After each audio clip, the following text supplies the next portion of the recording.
instrumento de tu paz, que donde hay odio ponga yo amor, donde hay ofensa ponga yo perdón, donde hay discordia ponga yo la unión, donde haya duda ponga fe, donde haya error ponga yo verdad, donde hay tristeza ponga yo alegría, donde hay tinieblas ponga yo la luz. Maestro, que no me empeñe tanto en ser consolado, sino en consolar, en ser comprendido, sino en comprender, en ser amado, sino en amar.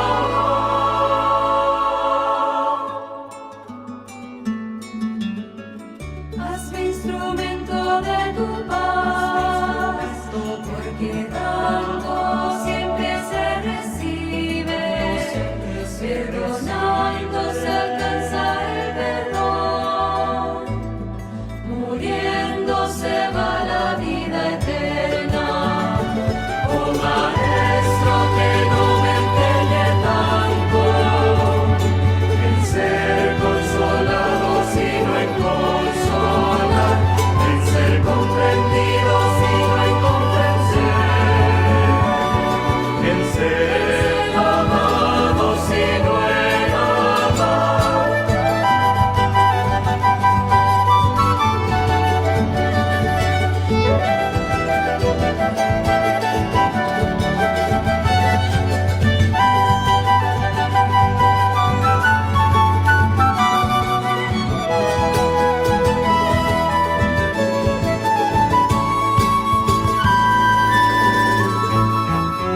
Hazme instrumento de tu paz, porque dando siempre se recibe, perdonando se alcanza el perdón, muriendo se va la vida eterna.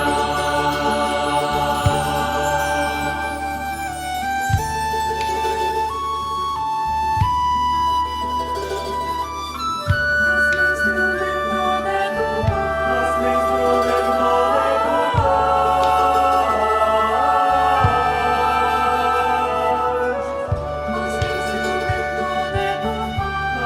instrumento de Hazme instrumento de Hazme instrumento de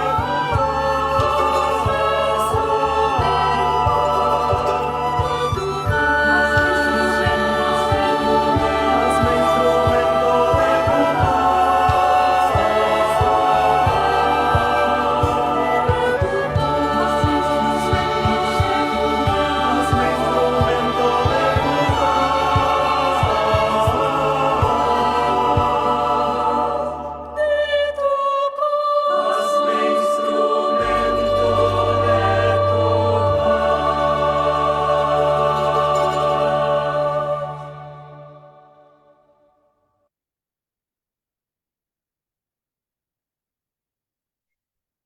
Paz y bien para toda la audiencia. Nuevamente, saludos desde la región chatina. Un servidor, Fray Jesús Ponce.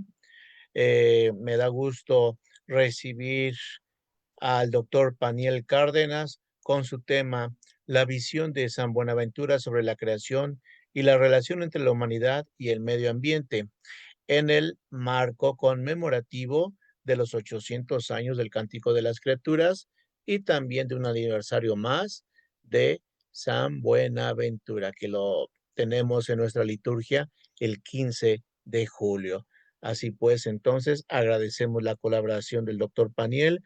Muy buenas noches, doctor Paniel, sea bienvenido y pues le cedemos la palabra. Muchas gracias, Fray Jesús. Qué gusto estar con ustedes en este importante evento en el que conmemoran pues todos estos importantes motivos, ¿no? Para celebrar el regalo que es el carisma de San Francisco de Asís en todas sus formas y su vitalidad para el mundo presente. Bueno, como lo decía la canción que escuchábamos al principio, ¿no? De la transmisión, um, esta canción que de hecho, bueno, atribuida a San Francisco, pero inspirada en San Francisco, ¿verdad? Porque fue inventada durante la Primera Guerra Mundial para buscar paz, ¿no? Entonces, bueno, hoy seguimos en un mundo afligido por conflictos, guerras, que en vez de disminuir van aumentando y eh, en ello se percibe una ruptura muy profunda, no solo entre nosotros como hermanos, sino una ruptura con la creación.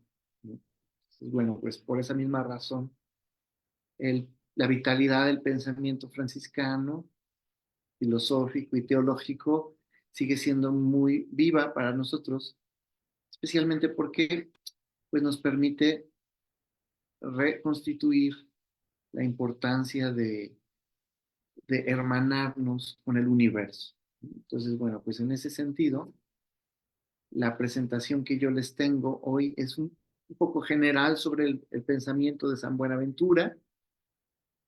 Y bueno, obviamente tratando de enfatizar en esos aspectos que conllevan pues, su expresión filosófica y teológica, el carisma franciscano. No sé si se alcanza a ver mi presentación ya.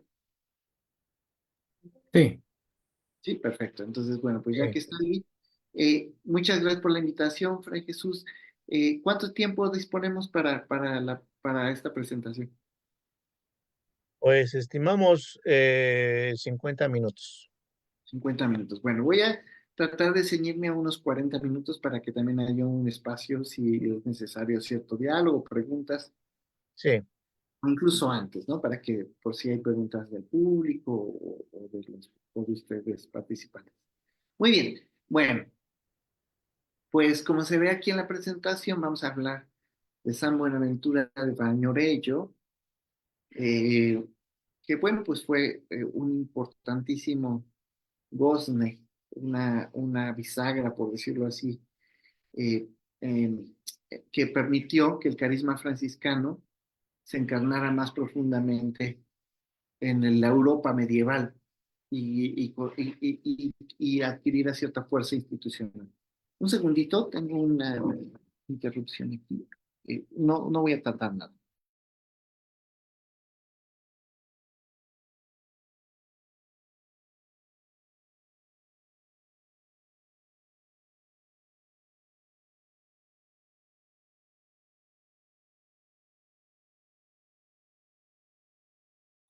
Una disculpa, es que había un ruido externo que se estaba colando por una de las ventanas. Bueno, entonces, bueno, vamos a hablar de San Buenaventura de Bañorello. Aquí les presento una pequeña imagen de uno de sus manuscritos medievales que se puede encontrar en en lo que antes era el depositorio de los escritos, eh, depositorio de estudios que se formó en el siglo XIX y que tenía como propósito reunir la obra de San Buenaventura de manera crítica, que se llamaba en latín ad aquas claras. Y esa misma región después se llamó Cuaraque, pero justo por el mismo nombre de Aguas Claras, sufrió una terrible inundación y esos documentos que se rescataron, estaban ahí muchos de los documentos y manuscritos originales, algunos desgraciadamente se perdieron, se movió, el centro de estudio se movió hacia Grottafrepat. No recuerdo exactamente en qué años, pero esto fue, bueno, pues un suceso importante, pero uno de los manuscritos que sí se preservaron en la formación de la obra crítica de San Buenaventura es este que representa en esta miniatura, porque en realidad esto es solo una miniatura, a San Buenaventura, y si ustedes lo pueden ver ahí, bueno, pues está con su libro, ¿no? Aludiendo a su capacidad intelectual, en un scriptorium, o sea, es un escritorio, un lugar para escribir, en una actitud orante, y ustedes pueden ver eso que se ve allí, no es un platillo volador, este, así que no digan, aquí está la evidencia de que había platillos voladores, no, es su sombrero de cardenal, porque fue cardenal de la Iglesia romana. Y obviamente también fue obispo después de haber sido ministro general de la Orden de Frailes Menores. Entonces, bueno, pues es un interesante manuscrito que está ahí, que por cierto, me parece que es de uno de sus textos que se llama Incendium Amoris, también conocido como la Triple Vía. Bueno, aquí tenemos una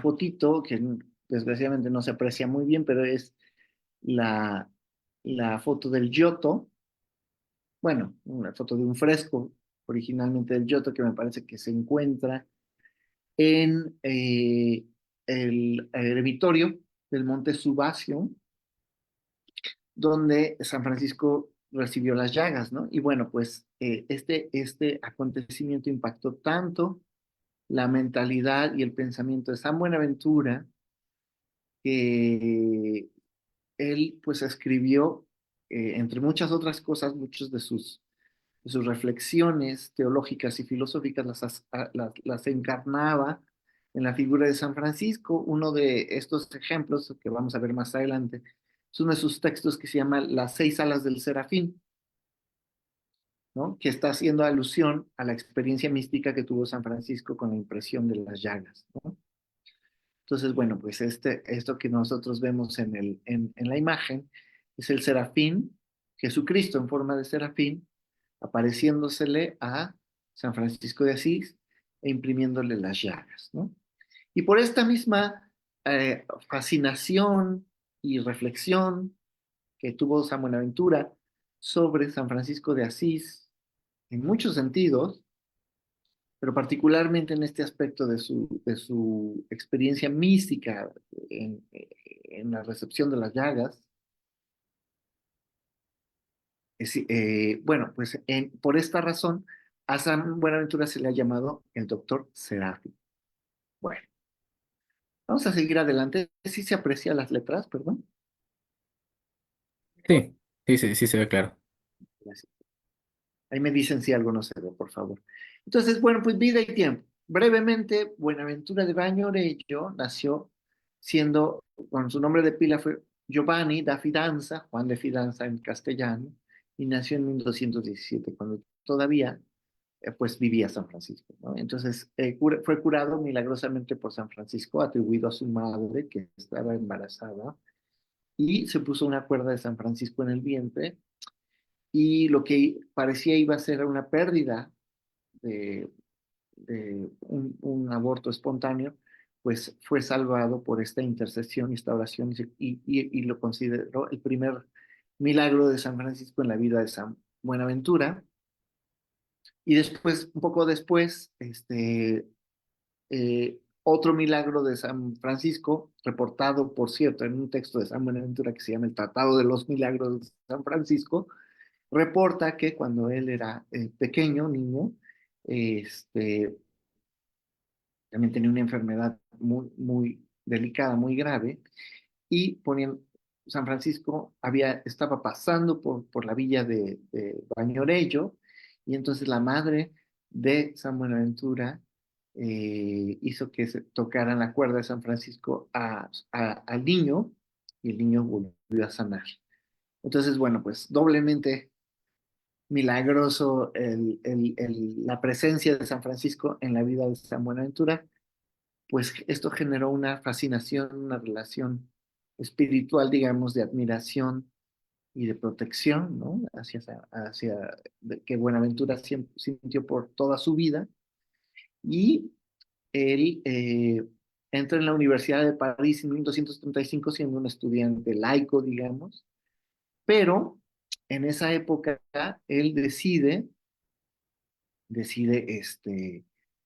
fíjense, o sea, este milagro del que estamos hablando fue más o menos a los 9 años, y él decide en 1235, siendo un jovencito, pues decide entrar en la Universidad de Bolonia, me parece, y estando en la universidad, convive con los frailes de nuevo, se reconecta con los frailes franciscanos y vuelve a unirse a la orden franciscana. Entonces, pero ya era un joven que era muy conocido por su brillantez intelectual. Concluye sus estudios, por cierto, en 1243. Como ustedes verán, esto es un largo periodo porque no era fácil hacer los estudios doctorales en esa época. Eran muchos que, digamos, en el camino de llegar a los estudios doctorales, pues quedaban en algunas de las etapas intermedias. Pero Buenaventura terminó sus estudios y fue uno de los primeros lectores, o sea, profesores, diríamos hoy, de teología en la Universidad Sorbona, en la Universidad de París, la más prestigiosa e importante de su época. Aquí tenemos algunas de sus obras fundamentales. Y bueno, pues siempre vamos a comenzar, están en latín, pero ahorita se las voy traduciendo. No sé si se aprecian, ahí me pueden comentar. Sí se Sí, ve, sí. sí se ve bien. Bueno, gracias. Perdón, les voy a estar preguntándoles, ¿eh? No se me... no se Sí, me- no, no, aquí andamos, aquí andamos. Bueno, en 1950 al 52, él escribe lo que hoy llamaríamos la tesis doctoral. Porque en la Edad Media, para estudiar el doctorado en Sagrada Teología, había que hacer un comentario a las sentencias de Pedro Lombardo. Eso diríamos que sería el equivalente a lo que hoy llamamos la tesis doctoral. Y esto la produjo, su primer comentario lo produjo en 1250 a 1252, que se llama justamente Comentario en los 4 libros de la sentencia, con en cuatro distintas distinciones, entonces, en 4 distinciones de cada libro. Después vino su primera obra ya propiamente teológica, que produjo de 1254 a 1257, que se llama De Scientia Christi, de la ciencia de Cristo, sobre la ciencia de Cristo, que es sobre el conocimiento de Cristo, en el que de hecho toca un tema profundamente difícil en la teología, que es Cristo siendo Dios y siendo verdadero Dios y verdadero hombre, ¿cómo puede conocer al mismo tiempo como hombre y como Dios, ¿no? Entonces, ¿tiene límite su conocimiento en cuanto a hombre? ¿O en qué medida, por ejemplo, el conocimiento divino precede al conocimiento humano? ¿No? Son preguntas importantes realmente que todavía hoy siguen siendo importantes en la teología. El misterio de la Trinidad, una obra muy importante también, y luego una obra que hizo para defender a los franciscanos de los ataques que estaban teniendo de los profesores laicos de la Universidad de París. Particularmente había un profesor llamado Gabriel de Sanamur, que atacaba a los mendicantes franciscanos y dominicos como inhabilitados o inadecuados para ser profesores universitarios. Y bueno, él defiende no solo el derecho de los mendicantes, franciscanos, dominicos y otros, de enseñar Sagrada Teología, sino incluso de ser una vocación legítima en la vida de la Iglesia. Y pues compuso este opúsculo que se llama De Perfectione Evangelica, que es sobre la perfección evangélica. En 1257 compuso un opúsculo que también es muy interesante, poco conocido de hecho, poco conocido, no muy leído de San Buenaventura, pero que a mí me parece uno de los más interesantes en su conexión, para entender cómo entiende las ciencias, cómo entiende la teología, cómo entiende la filosofía, y cómo es la perspectiva propiamente franciscana de estas dos.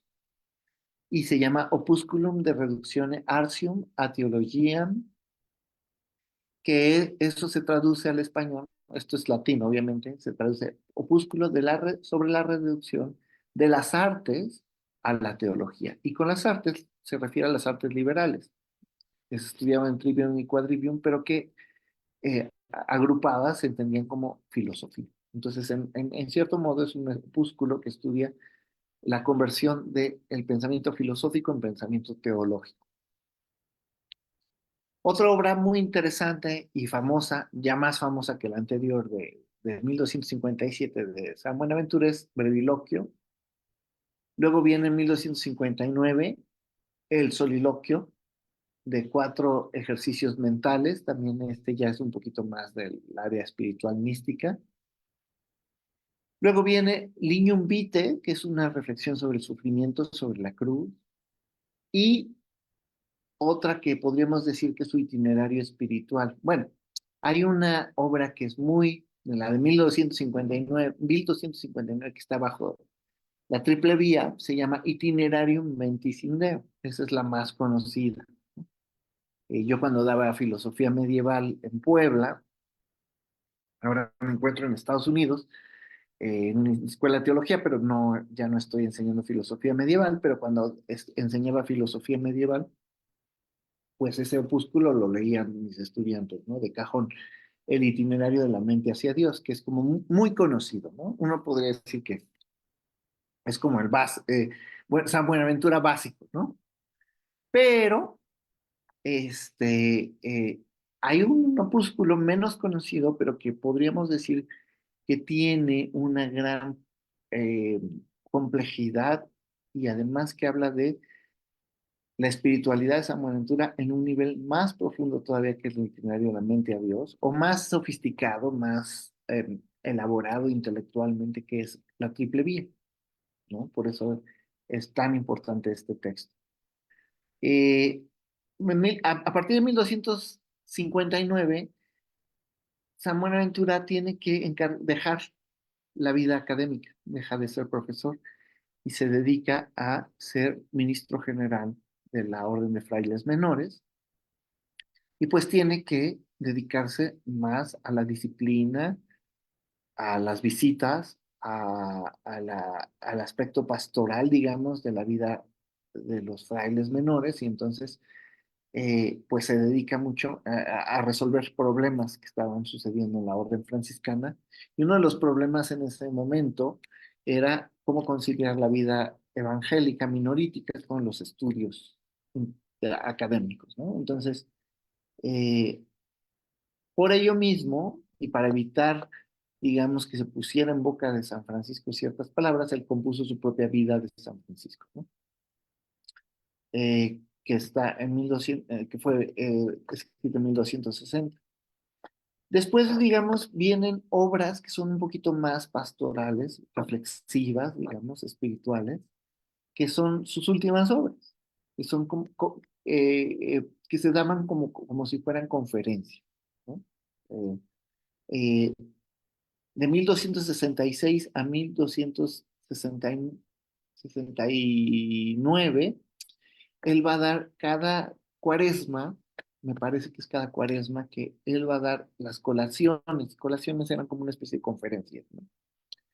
Y bueno, estas colaciones fueron tan importantes que, bueno, muchos personajes importantísimos de la época se sentaron a escuchar a San Buenaventura.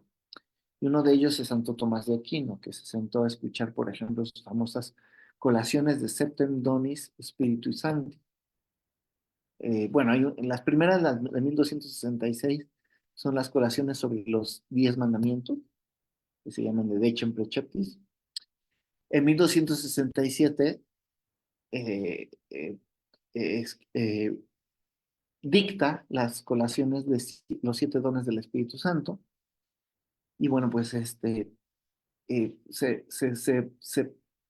se presume que tanto Santo Tomás de Aquino como otros importantes pensadores de la época, como Alejandro de Ales, se sentaron a escuchar a San Buenaventura en estas colaciones y generaron también ciertas discusiones, se ve por la evidencia textual. Y al mismo tiempo, Esto es interesantísimo, ¿no? Para los estudiosos de filosofía y teología medieval. También San Buenaventura se fue a sentar a las que daba simultáneamente Santo Tomás de Aquino, sus colibertales. Entonces, bueno, pues aquí hay una interesantísima intersección, digamos, de estos dos pensadores, que además, según la tradición, eran amigos. Pero es cierto que también tuvieron serias diferencias intelectuales, se nota en los intercambios, digamos, académicos, pero bueno, pues que en el fondo había esta gran fertilidad y vitalidad de la vida intelectual entre las órdenes mendicantes.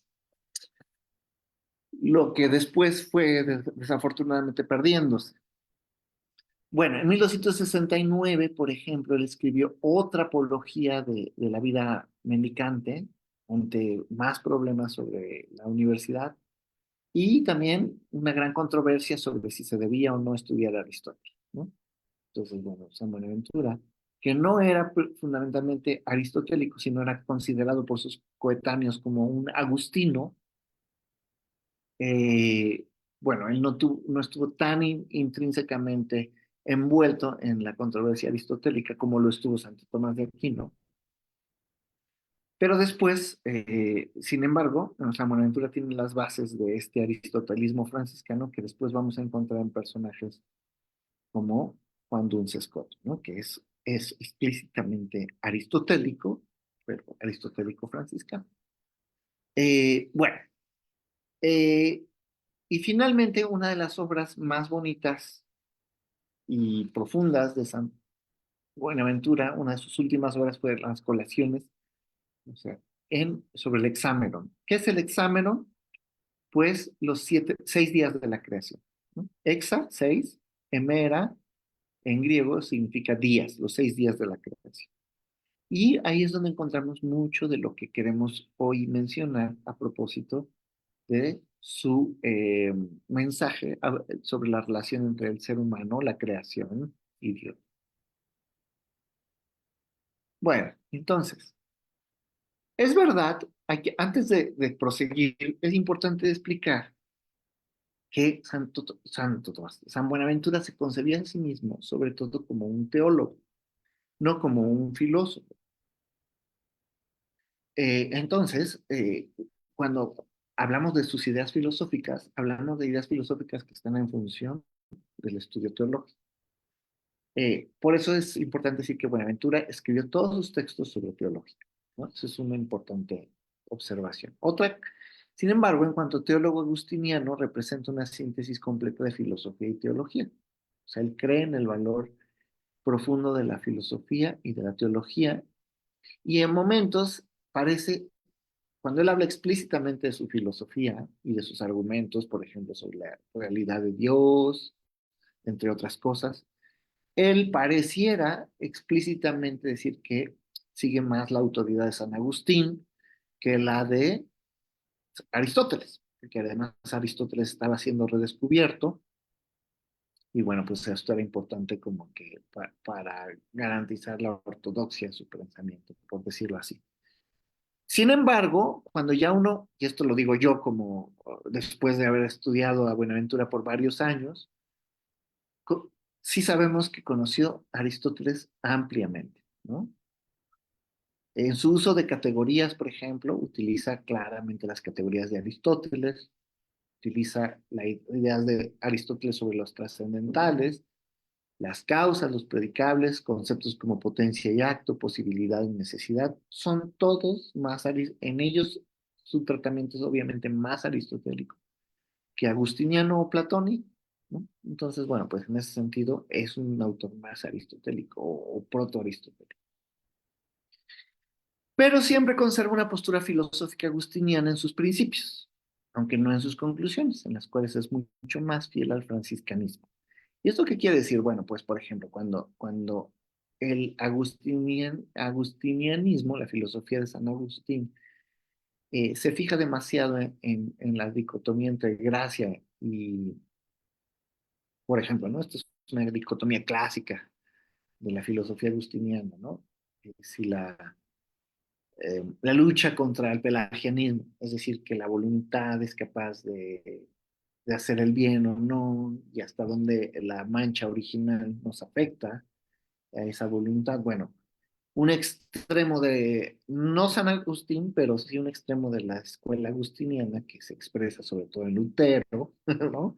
Que fue, como ustedes saben, Lutero fue monje agustino, trata a la gracia como la única fuente del bien, ¿no? Él lo dice, sola fide, sola escritura, sola gracia. Bueno, en este sentido, eh, San Buenaventura no es muy agustiniano en su concepción de la voluntad y la gracia. Él es mucho más positivo en cómo entender la gracia y su relación con la naturaleza humana. Por esto, eh, bueno, esto es importante mencionarlo porque en este sentido hay un cierto positivismo o una cierta actitud eh, optimista sobre la naturaleza humana que tiene que ver con la visión positiva de la creación típica de San Francisco, ¿no? Entonces, en este sentido, el matiz franciscano tiene una visión más optimista de la naturaleza humana que el agustinianismo que tiende o aquella interpretación de la filosofía de San Agustín que tiende a demeritar la voluntad humana, ¿no?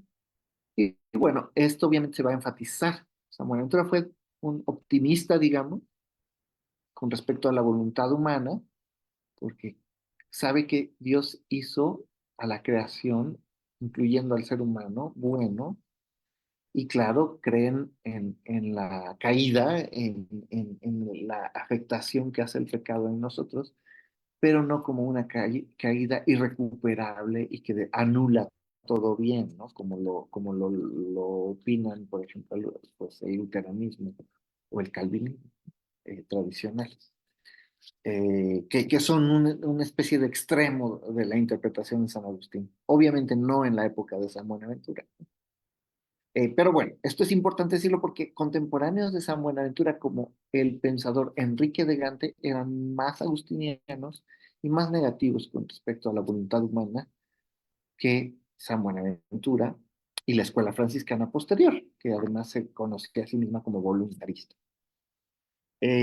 Bueno, esto no voy a detenerme demasiado, pero sí es importante decirlo porque en general casi todas estas diferencias tienen que ver con una visión más optimista de la creación y de la obra de Dios y de encontrar a Dios en la creación, presente en la creación.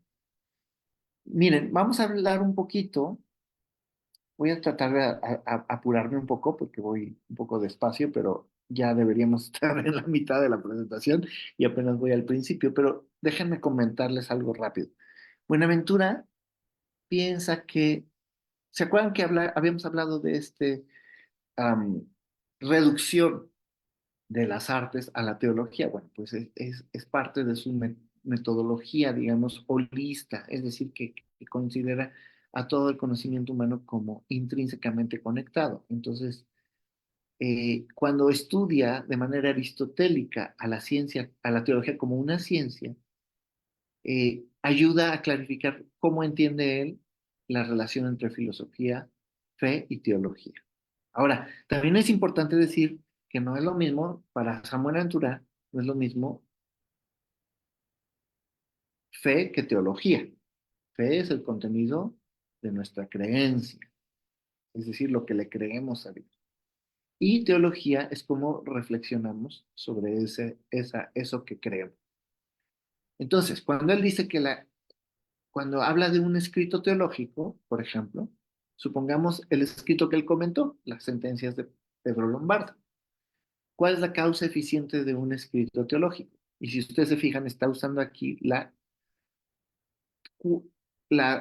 tetracausación aristotélica. Causa, según Aristóteles, tenemos 4 causas, 4 tipos de causas. Eficiente, material, formal y final, ¿no?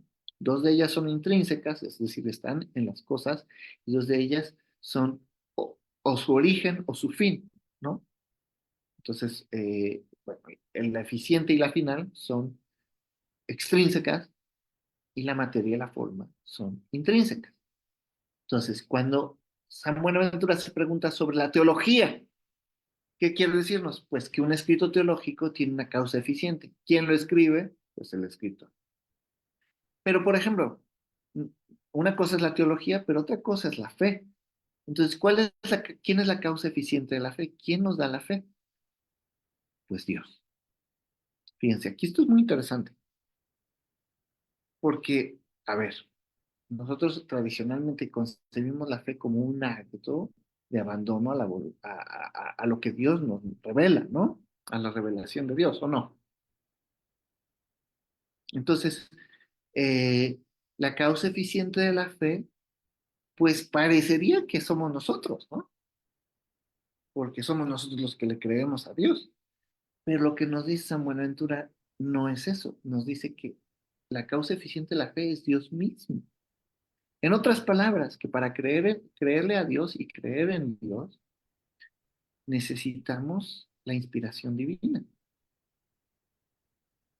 Entonces, esto es muy interesante, porque hay un aspecto de la fe que es un regalo, pero otro aspecto de la fe que depende de nosotros.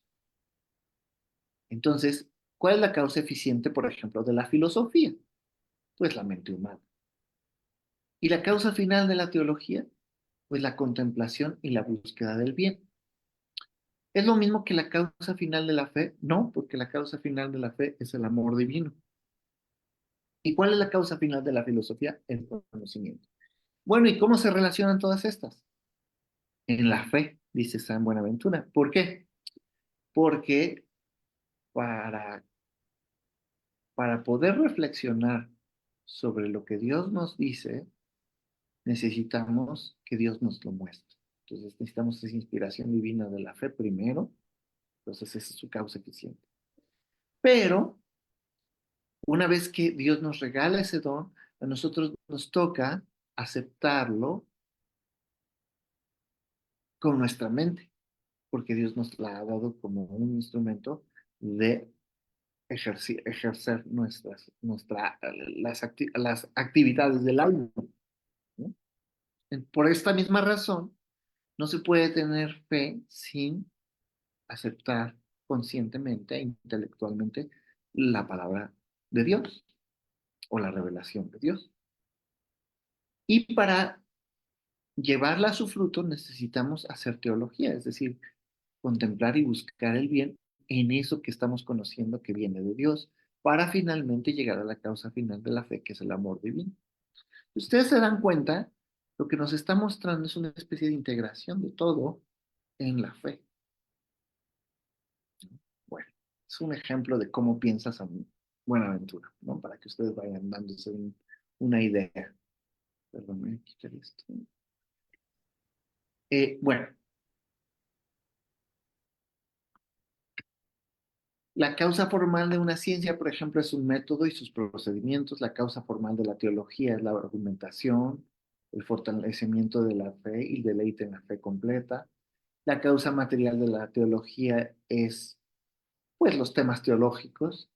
Y una de las cosas que lucha San Buenaventura es que la razón humana y la fe no creen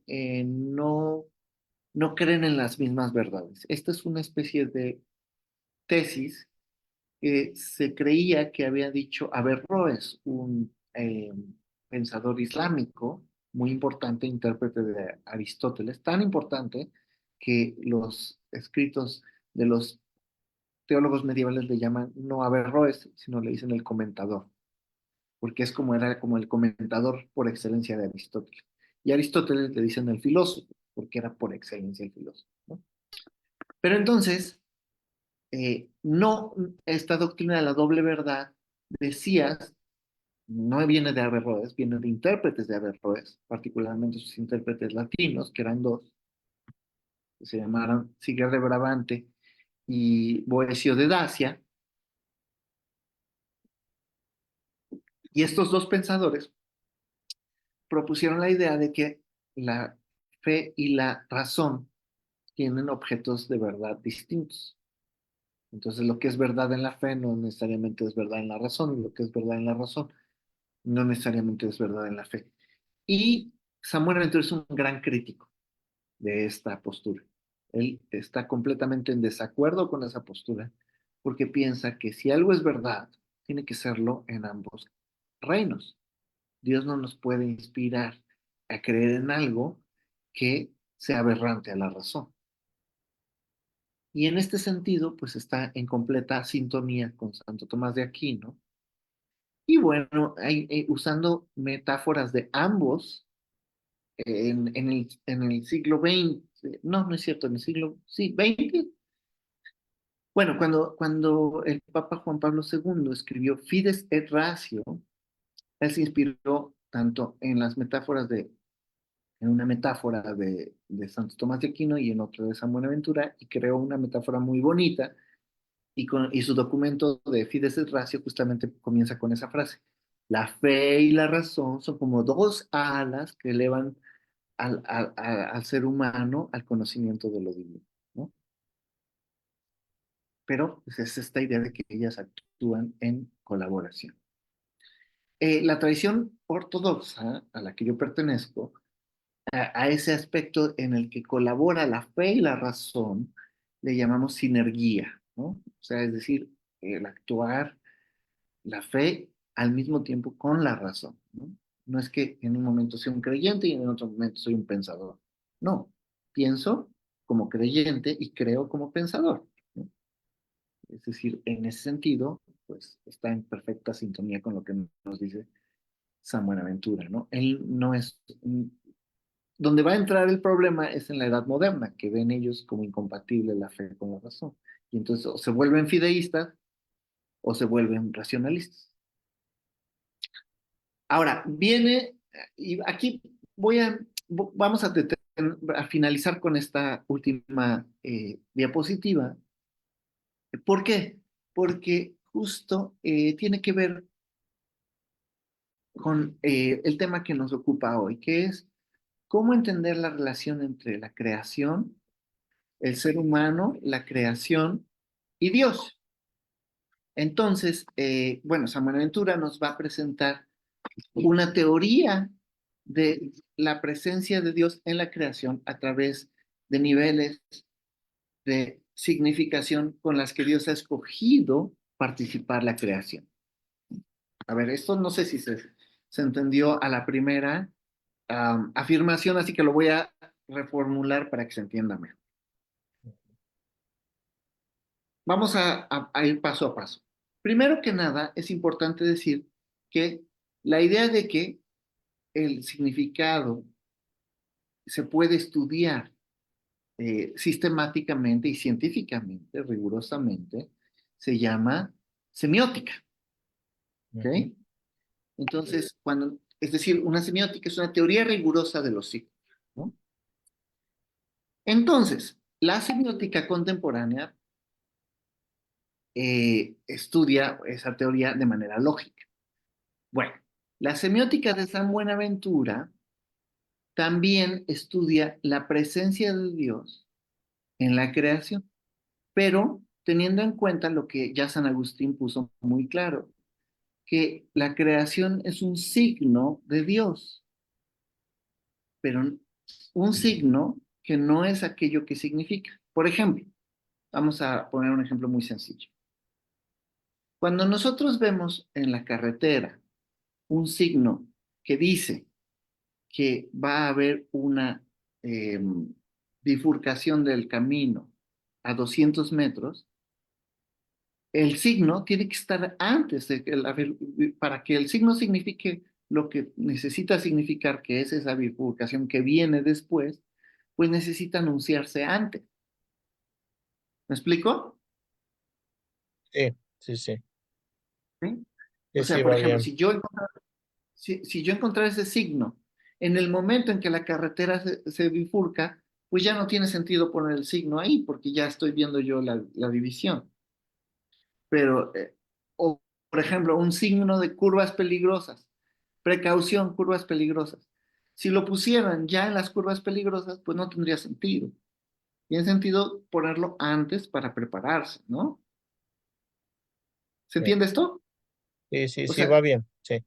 Ujú. el Sí, signo no puede estar en aquello que significa, tiene que ser distinto a aquello que significa, para que pueda señalarlo de manera correcta. Lo mismo pasa con Dios y la creación. La creación no es parte de Dios. Dios la creó, como dice San Agustín, de la nada, ex nihilo. Es decir, con su poder infinito fue capaz de sacar de la nada todo lo que vemos.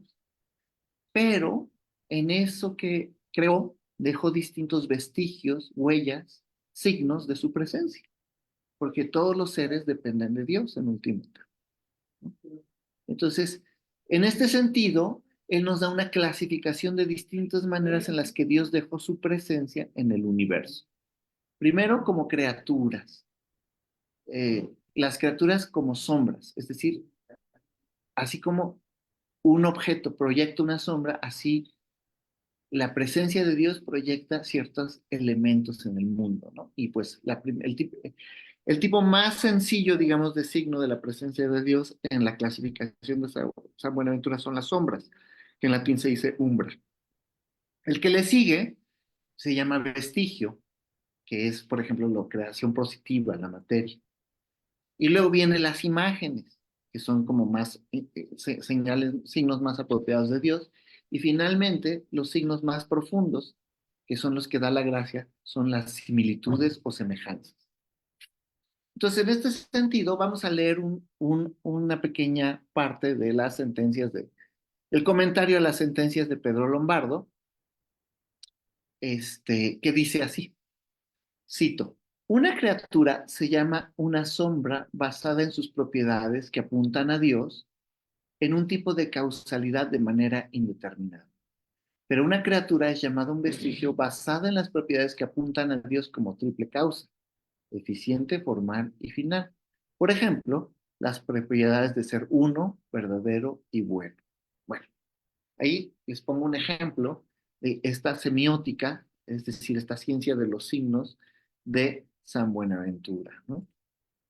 Entonces, ¿por qué esto es importantísimo? Porque San Buenaventura no solo nos dice que a Dios se le conoce a través de la creación, sino además nos da una manera sistemática de encontrar a Dios en la creación sin confundirlo con la creación. Fíjense, esto es muy importante porque esto recupera la esencia de la espiritualidad de la creación que es típica del franciscanismo. Dios está en la creación, Dios nos habla en la creación, Dios nos deja sus huellas en la creación, pero Dios es distinto a la creación, porque la creación le canta a Él como su creador, distinto a la creación. Entonces, aunque somos hermanos en la creación, no todos señalamos esa presencia divina de la misma manera. Por ejemplo, solo los seres que tienen la gracia pueden ser signos de la similitud. Y en esto, ¿quiénes son esos seres? Pues nosotros, los seres humanos, que tenemos la capacidad de ser imagen y semejanza de Dios. Y fíjense, jamás dice parte de Dios. Esto es muy importante para no confundirlo con el panteísmo, ¿no? Y él nos puso una muy clara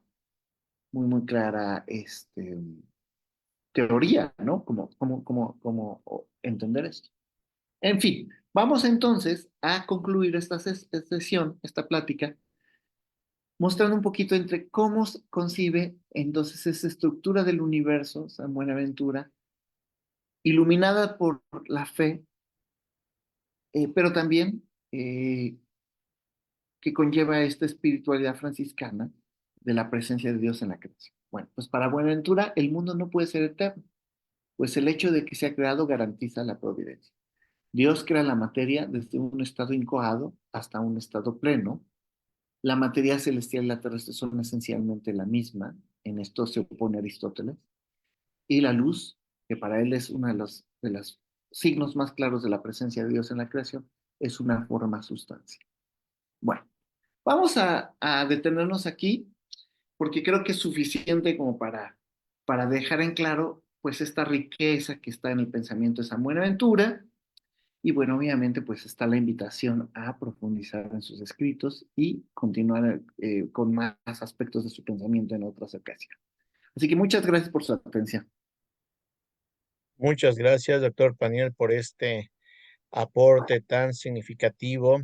Y dentro de esa invitación a profundizar en el pensamiento de San Buenaventura, ¿hay algunas publicaciones, seminarios recomendables que la audiencia pudiera seguir también desde sus lugares en donde se encuentra? Claro que sí, con mucho gusto. Vamos, justamente las últimas diapositivas que puse aquí eran algunas recomendaciones, ¿no? De lectura.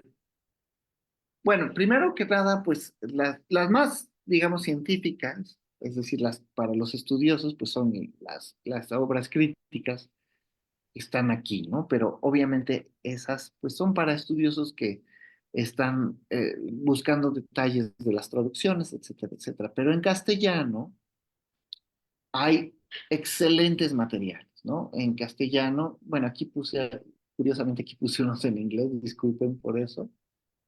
Pero, por ejemplo, aquí tenemos de Hirschberger, por ejemplo, un manual muy bien hecho, que es la historia de la filosofía, antigüedad, Edad Media y Renacimiento. Ahí hay una excelente introducción a San Buenaventura. El libro de Reale también es muy bueno en este sentido, el libro de Sarañana sobre filosofía medieval, el texto hay un manual de filosofía franciscana y otro manual de teología franciscana publicados por la Biblioteca de Autores Cristianos, que también son como muy básicos en su presentación de San Buenaventura, pero son un buen comienzo. El autor es ay, perdón, se me fue el nombre de este fraile, pues, Merino se apellida. Es, Antonio Merino, exactamente, es Antonio Merino. Y obviamente, bueno, también las historias de la filosofía genéricas y de la teología también, pues está la de el jesuita del siglo XX, Copleston, que es una excelente presentación, muy sencilla, pero muy bien estructurada, y además baja los argumentos, que esto también es importante, ¿no? Para entender no solo las ideas, sino cómo se defienden. Pero mi preferencia, particularmente como lector, tanto en el área de filosofía como en el área de teología, para entender a San Buenaventura, mi recomendación es a el excelente medievalista del siglo XX que se llamó Etienne Gilson, que tiene un libro sobre la filosofía y el pensamiento, y no, perdón, se llama El pensamiento de San Buenaventura. Es uno de los mejores libros escritos sobre San Buenaventura, profundo, bien sustentado, impresionante en su claridad. Yo creo que es uno de los mejores libros escritos sobre el pensamiento de San Buenaventura y además se puede conseguir en su traducción al español del francés. Entonces, bueno, que me parece que publicó la editorial Cristiandad. ujú. Sí, sí, Entonces, sí. son algunas recomendaciones. Obviamente, uno puede ir directamente a los opúsculos de San Buenaventura, ¿no? Ahora se encuentran muchos disponibles hasta en línea, ¿no? Muy bien. Y bueno, Y los escritos de San Buenaventura, perdón, básicos, que encuentra uno también en la Biblioteca de Autores Cristianos. Son excelentes ediciones. sí, gracias. Y bueno, lo que queda claro también es la presencia y las huellas de Dios en la creación, porque pudiéramos decir que San Buenaventura apunta hacia descubrir a Dios como la creación, pero eso ya caería en el panteísmo, que a veces es un error en el cual podríamos nosotros incurrir. Exactamente, una de las grandes, digamos, valores del pensamiento de San Buenaventura es la claridad con la que él nos ayuda a distinguir este amor y respeto por la creación de la adoración de la creación, que es algo completamente distinto, y que en su manera de concebir la filosofía y la teología sería una especie de ofensa a Dios y a la creación misma, por presentarla como algo que no es, ¿no? Ujú. Pero Muy al mismo bien. tiempo no es esta separación en la que el mundo, digamos, no tiene la presencia de lo divino, ¿no? Eso es un poco lo que sucede en el mundo moderno, ¿no? El mecanicismo de la modernidad completamente secularizó al mundo y quitó toda huella de lo divino en el mundo material.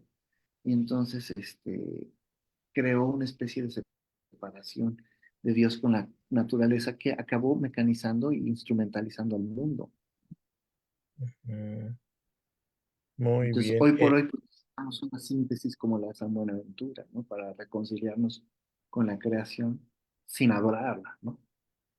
Claro, claro, claro. Sí, eso Llamarla. hay que tenerlo claro también como seguidores de Jesús también. Eh, Josué, ¿hay algunos comentarios, reacciones de la audiencia? No, ahorita por el momento aquí no, no tenemos ahorita comentarios. Sin embargo, ahorita, con lo que se está comentando aquí, quería hacer, como no sé, como una, un comentario, ¿no? Y o alguna suerte de pregunta también. En ese sentido, por ejemplo, hay un librito sobre San Buenaventura que precisamente redacta Mauricio Beuchot, ¿no? Y él, pues, desde su perspectiva, ¿verdad?, de la hermenéutica analógica, pues nos va proponiendo una lectura de San Buenaventura bastante interesante, ¿verdad? Y aquí, sobre todo, ahorita que estamos tocando el tema de lo que es la creación, si seguimos esta perspectiva de la hermenéutica analógica, pues yo creo que a lo mejor podemos caer en alguno de los dos extremos que dice él, ¿no? En lo unívoco o en lo equívoco, ¿verdad? Y lo que se busca es, de alguna otra manera, aplicar como este justo medio aristotélico, ¿no? Una tipo frónesis, como le llama él, ¿verdad? O sea, una prudencia Analogía. ajá, exactamente, en la interpretación, una interpretación de hermenéutica más analógica. Y eso yo creo que es lo que hoy en día ha faltado, ¿no? Precisamente por este endiosamiento de repente que tenemos de la creación. O sea, como que nos cuesta trabajo. De repente pensamos, ¿no? Que la cosa es o de este lado o de este lado, ¿no? Y en el medio, ¿qué? ¿No? No queda nada, ¿verdad? Pero él lo que propone es eso precisamente para no caer, ¿no? En el lado opuesto, a lo mejor de satanizar la creación o en el otro, pues, de, ¿cómo se llama? De endiosarla, tenerla en su justo medio. Yo creo que aquí San Buenaventura, pienso, es quien nos puede dar una buena, ¿verdad? Actualizada a pesar de los siglos que median entre nosotros y él. Claro, porque como lo vimos en la presentación, él nos da una Ujú. taxonomía de tipos de signos, ¿no? Exacto. Con sus valores, incluso y también es práctica porque nos da incluso una manera de aproximarnos a esos signos para contactarnos con Dios. Ujú, Y incluso nos da una especie de manera de vincularnos a la creación, ¿no? A través de los niveles de significación que presentan de lo divino. Y como bien dices, claro, el signo, pues por ser mediación, ujú, intrínsecamente analógico, ¿no? Esto lo he conversado en varias ocasiones con Fray Mauricio, ujú, hemos tenido la oportunidad de hablar de esto y justamente, bueno, yo desde el pensamiento de Peirce, que es algo a lo que me he especializado, pero él desde el pensamiento de Santo Tomás, ujú. y, y no solo de Santo Tomás, sino de un escritor medieval que se llamó Juan de Santo Tomás. Ajá. Sí. Creo que hizo el primer tratado sistemático de signos al final de la Edad Media, que también, bueno, pues es un texto profundamente interesante desde el punto de vista de la historia de la semiótica. Bueno, el texto de Juan de Santo Tomás justo presenta al signo como una especie de mediación, ¿no? Y las Ujú, analogías son justamente mediación. Una mediación no es aquello que representa, ni tampoco es, ni tampoco es quien lo representa, ¿no? Sino ujú, que es una manera de conectar a ambos en un punto común, ¿no? Y ese es el encuentro, ¿no? Incluso, bueno, este tipo de elementos de la hermenéutica analógica, eh, Fray Mauricio los ve incluso en esta idea del Papa Francisco del encuentro, ¿no? ujú. Encontrar un espacio en el que los dos podamos entendernos, ¿no? ¿Y qué es esto? Pues es el signo, ¿no? Claro, exactamente. Entonces, sí, llama mucho la atención esto porque, entonces aquí podríamos a lo mejor hablar de una creación con un sentido sacramental. O sea, que ya no solamente queda, Exactamente. vacía, ¿no? Así lo puedo captar desde el pensamiento de San Buenaventura y sobre todo después de la lectura de este texto del itinerario de la mente a Dios, pues, ¿no? Del itinerario Mentis in Deum, ¿verdad? Claro, Y así lleva este claro. espacio también el nombre, ¿no? En el que estamos ahorita aquí, este itinerario Mentis, ¿no? Indeun, precisamente, ¿no? Y todo Y, este escaloncitos. y es Ujú. el de la triple vía, también tiene el de la triple vía es, yo lo recomiendo fundamentalmente como un texto precioso, ¿no? Sí. Porque incluso da perspectiva para leer el itinerario de la mente hacia Dios. Ah, no, Eh, pues. eh, ese libro de la triple vía eh, tiene un título alternativo que le puso el mismo Samuel Aventura que se Mm, llama Incendium Amoris, en otras palabras, incendio de amor. ujú. Una beta mística, así bien, bien poderosa, ¿no? Digamos, Sí, sí, del... sí. Pero ¿de qué se trata? Se trata de llegar a través de la creación a Dios. Claro. Exacto, no, pues ahora sí que eso es y creo que eso se queda como que queda nuestra tarea, ¿no? Ahorita porque precisamente con con este año, precisamente que como orden franciscana se está celebrando que es el octavo centenario del Cántico de las Criaturas, pues es precisamente, ¿no? Recuperar otra vez, ¿no? El aspecto sacramental que tiene la creación para no quedarnos en en el signo, en el vestigio, sino en aquello que precisamente lleva sobre sí, ¿no? De aquello que es vehículo, ¿verdad? Que es finalmente la presencia de Dios, ¿no? Para tener este encuentro personal, diríamos, con el Señor, con Dios, finalmente. Claro, y además, pues, una buena fundación para un buen entendimiento profundo de los sacramentos, o Ujú, como decimos en la tradición ortodoxa de los misterios, ujú, está en entender la capacidad de mediación de los signos, exacto. y los Sí, signos pues de la sí. gracia, que son en parte lo que representan y en parte lo que significan, ¿no? Claro, no, pues ahora sí que siempre es una riqueza hablar aquí con usted, ¿no? Para estos temas No, gracias por medievales, ¿no? felicitarme. Podemos Disculpen si me escarbarle más. metí demasiado detalles sobre... Sí, no, es muy interesante, ¿no? Y qué bueno que que haya todavía estudiosos, ¿verdad? Sobre los medievales, ¿no? Porque siempre es sí es raro, de repente estudiosos de la filosofía, ahora de repente quienes se enfoquen al pensamiento medieval todavía aún más raro, ¿no? Así es, Así pues. es, así es. Pero hay un gran Sí, despertar, ¿no? sí, Yo, claro. este es uno de los, en mi opinión, vivimos en una época, digamos, hay cosas que han sido afectadas por Ujú, la disponibilidad, digamos, por ejemplo, el exceso de la información, ¿no? En el Internet, claro. ¿no? Ujú, Entonces, no sé, supongamos, ¿no? Es peligroso, por ejemplo, para la medicina porque hay mucha desinformación, ¿no? Alguien claro. Ujú, eh, pone, no, pues me siento así y así y así, y en vez de ir al doctor lo ponen en Google y se autorreceta, ¿no? claro, De una manera no sistemática, digamos ahí el manejo no consciente del Internet puede afectar, ¿no? claro. Pero en el mundo de los estudios medievales, Ujú, filosóficos y teológicos, el Internet ha sido una gran bendición. Y les voy a platicar por ujú, qué.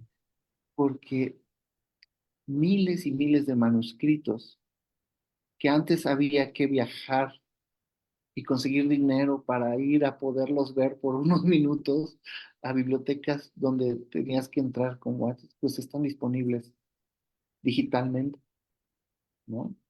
Y se están redescubriendo más y más.